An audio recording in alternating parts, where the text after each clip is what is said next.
از محبت شما. بسم الله الرحمن الرحیم. مجددا جالبی است که وقتی که ما میبینیم که در معجم القرآن حرفای قرآن کریم تکرار شده، این به نام متشابهات، مقاطعات، این گپا را که علما سرش تحقیق کردن. وقتی من تحقیق کردم بسیار گپا پیدا کردم، کوتاه می این سر موضوع. به طور مثال 50 بار کلمه ضرر آمده، 50 بار کلمه مفاد، مثلا 80 بار کلمه شیطان، 80 بار کلمه ملائکه، 115 بار کلمه دنیا، 115 بار کلمه آخرت، 145 بار کلمه موت، 145 بار کلمه حیات، 180 بار کلمه ثواب، 180 بار کلمه گناه. همین قسمی زیاد است دیگه. من می اعداد وقتی که مطالعه کردم 310 بار کلمه آسمان، 33 بار کلمه آفتاب، 27 بار کلمه مهتاب، 467 بار کلمه زمین. اصلا در داخل قرآن اینی موضوع ساینس است. قرآن کریم یک کتاب علمی است. 8% کتاب فقه جور کردن که 500 آیت است یا 504 آیت است. 5712 آیت از قرآن کریم این کتاب علم است. یک مثال میتونم. بسم الله الرحمن الرحیم انه من سلیمان و انه بسم الله الرحمن الرحیم. در یک با تجوید خواندن نتونم کل شما میفهمید بی سواد هستم میفهمید. در یک لحظه تخت ملکه سبا را فاکس میگیرن. پاره 19 آیت 30 سوره نمل، سوره مرچه. چرا سوره مرچه؟ دو بسم الله الرحمن الرحیم اومده که همیشه من بسم الله الرحمن الرحیم تکرار میکنم. در سوره توبه بسم الله الرحمن الرحیم نیست. به همین خاطر مردم افغانستان مرچه واریست. یک فکویگک بگوییم برای دوستا. مرچام بیگناه، مردم افغانستان هم بیگناه. مرچام پایمال، مردم افغانستان هم پایمال. مرچام پراگنده، مردم افغانستان هم پراگنده. در خانه مرچام هم میره، در خانه افغانستان هم قسم.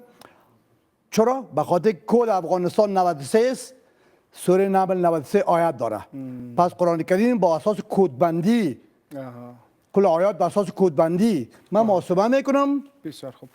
کد صحیح شد؟ میتونم یک مکس کنم که قرآن کریم ما منایسی یک کتاب علمی قبول داریم یا منایسی کتاب مذهبی؟ چون ما بیشتر مذهبی به قرآن کریم نگاه میکنیم. چون ما این رو میخوایم از شما سوال بکنیم. نماندن شه بعد از حادثه کربلا که ما علمی رو تشریح کنیم.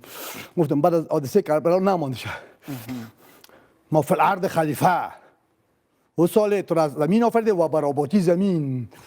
براباتی زمین هیچ کس در منبر برد نمیگه. حتی از ترجمان یکم تیره بیر خودن، حتی در تفسیر سرشید مکس نکردن. با تمام جهان اسلام چلنجم است. بیچاره یک در کنفرانس بین المللی اسلامی گفتم بیچاره مردم افغانستان همیشه پایمال است. امروز افغانستان افتخارات است که انگلیس هم میکوبن، شوروی را. بله این وقتی که تشریح کردم گفتم من بخاطر کد افغانستان 93 است و بخواد اگه ضرب 5 کنه سرعت زمین در پیشا نمیشه.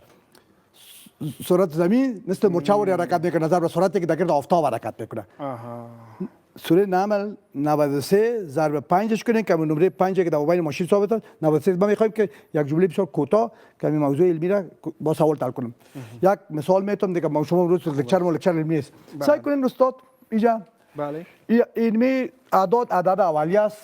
اعداد اولیه است که حالت خود میمونه. قرآن کریم با الف شرف نزول میکنه، با ب تنظیم میشه. ب سین میم. ب اولین عدد، دومین حرف است در اینجا، اما دو اولین عدد اولیه است. به می خود عدد اول است. این حالی با مجربه که ما میبینیم که 310 بار کلمه آسمان در قرآن کریم آمده. 310 بار. استاد میخوایم که شما رو اگر شما رو فهموندم مردم میتونن فهمده. 310 بار کلمه آسمان در قرآن کریم آمده. ما 310 را ضرب 310 میکنیم، مربع میسازیم.